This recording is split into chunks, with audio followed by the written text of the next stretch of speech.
tell us about current pumps.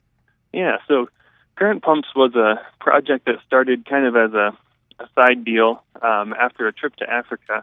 My wife and I went to Niger to drill water wells and run medical clinics. And while we were there, we saw a need for irrigation supply and a pump that could meet the needs of a small family farm. And when I got back, kind of just let that idea percolate, and it turned into Current Pumps after 6 or 8 months. And exactly what is current pumps? Yeah, so Current Pumps is the company we started to develop the Current Pump, which is an irrigation pump that sits in a river and is powered by the motion of the river, and then it pumps river water out of the river up to a farm for irrigation purposes.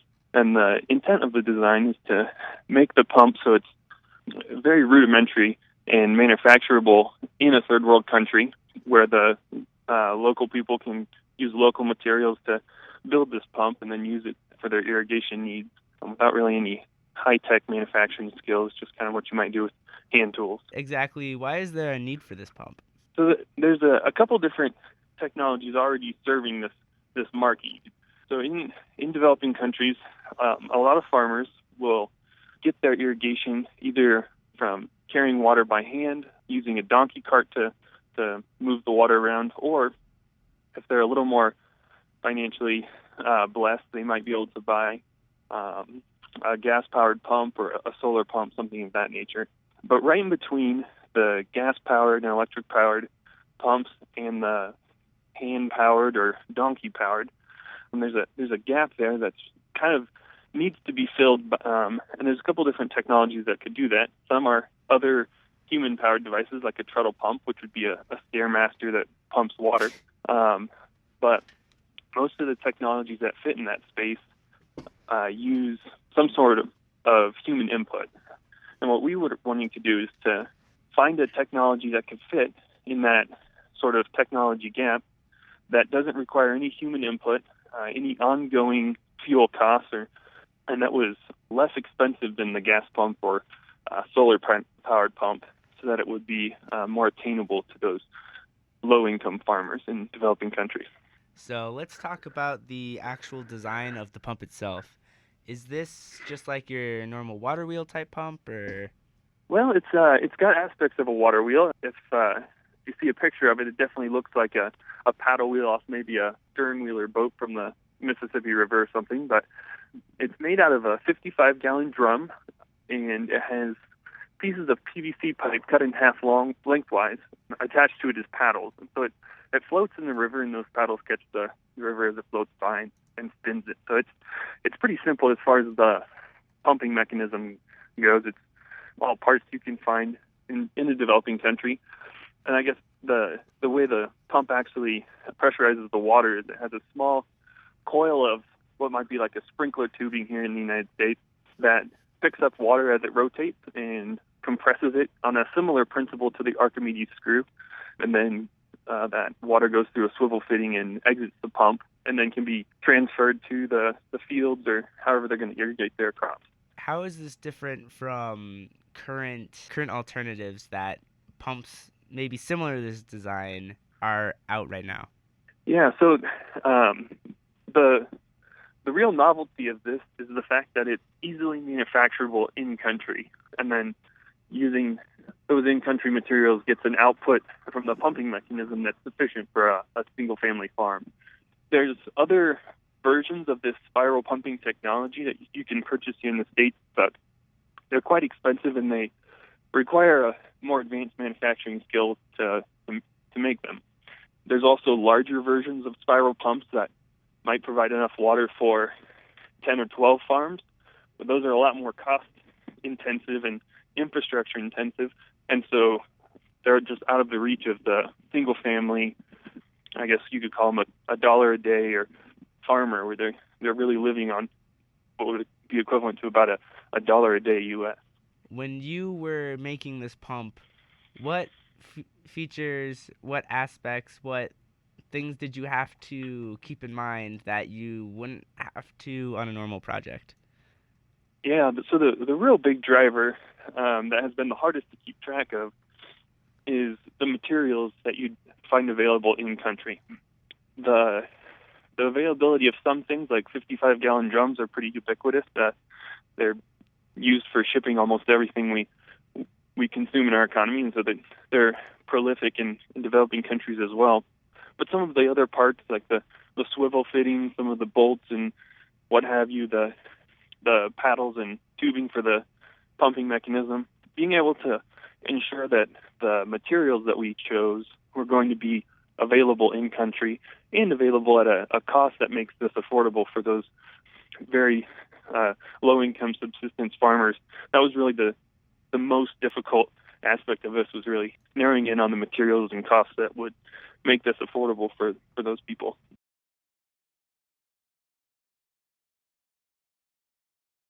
How do these pumps get installed?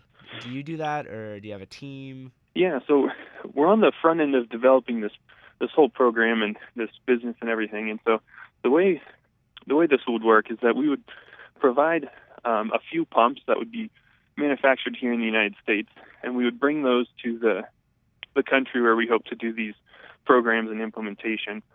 And when we get there, we would teach them how to build the pump and show them the technology and how you would assemble it, how you would operate it, and then we would let them start their own business, if you will, to build these pumps and use them in country. So I guess initially we would build them here and bring them over there, but use those initial few really as a teaching tool to start their own sort of supply chain economies where they're able to build, distribute, and sell these pumps to each other and really boost their economy from a more holistic standpoint. So we're not really an aid organization where we'd be shipping these things over, but we're giving them a technology and a business model that'll prop up more than just the farmers, but their greater economy as a whole.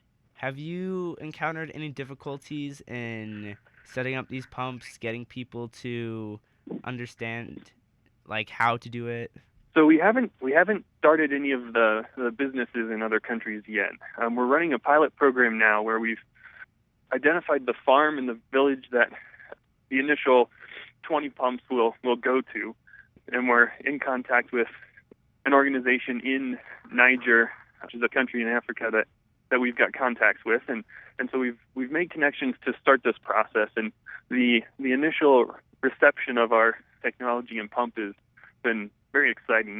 They're looking forward to having a technology that doesn't require a gas or any other ongoing and they really grasp the concept of it so that they could make it. But we actually have yet to go over there and implement these first few pumps and try to start the manufacturing process. So that's slated for later this year.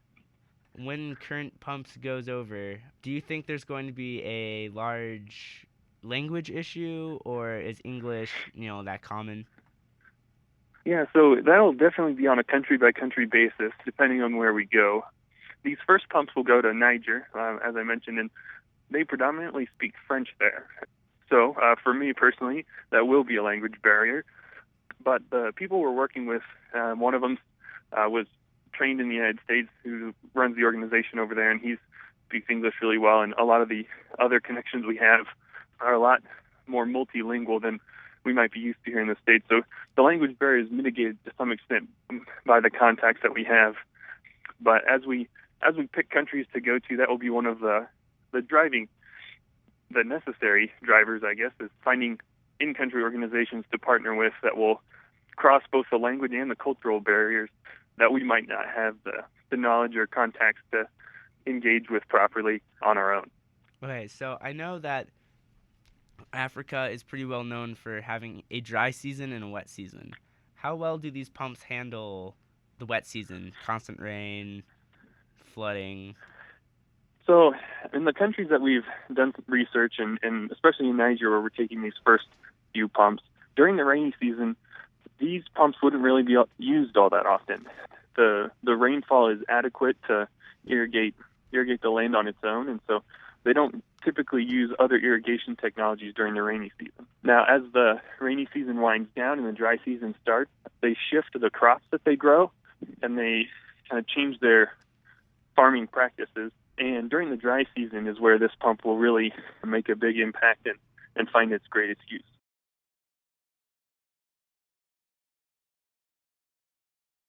All right, let's see.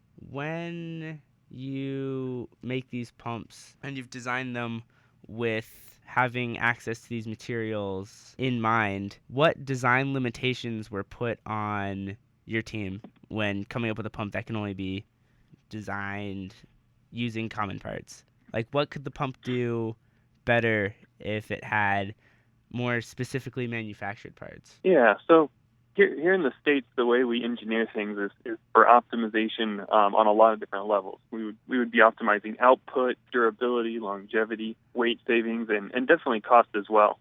But there's a lot more taken into account when you're doing those design optimizations. So having been constrained by the price and availability of materials really did drive the overall size of the pump, the amount of water we're in the end able to irrigate with. But I think as far as the aspects of the design that could change, especially as we go to different countries that might have other material properties, would be the type of tubing used for the pumping mechanism. And by changing that, you're able to lower the cost or increase the output of the pump. And then also, if we were able to find another suitable body for the pump, what we're using currently is a 55-gallon drum, but if there was another easily accessible container or method for constraining that aspect of the pump, and then we could make the pump bigger, which would allow for higher outputs and better performance. So there's a lot of aspects that could change, and really every element is driven by what's available. So if there was a country that had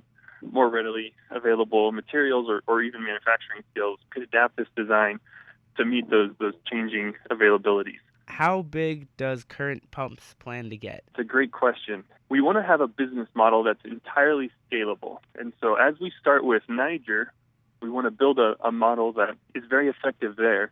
But then every country that we find interested parties and that have the right climate, water conditions, and materials, we'd like to be able to put this product and this business plan in any country that could conceivably use it. And so it's not quite the sky's the limit, but I would say that the growth potential is very, very large. But the tipping point will be finding that business model and that program model that can really be scalable and transitionable to other cultures and countries and climates.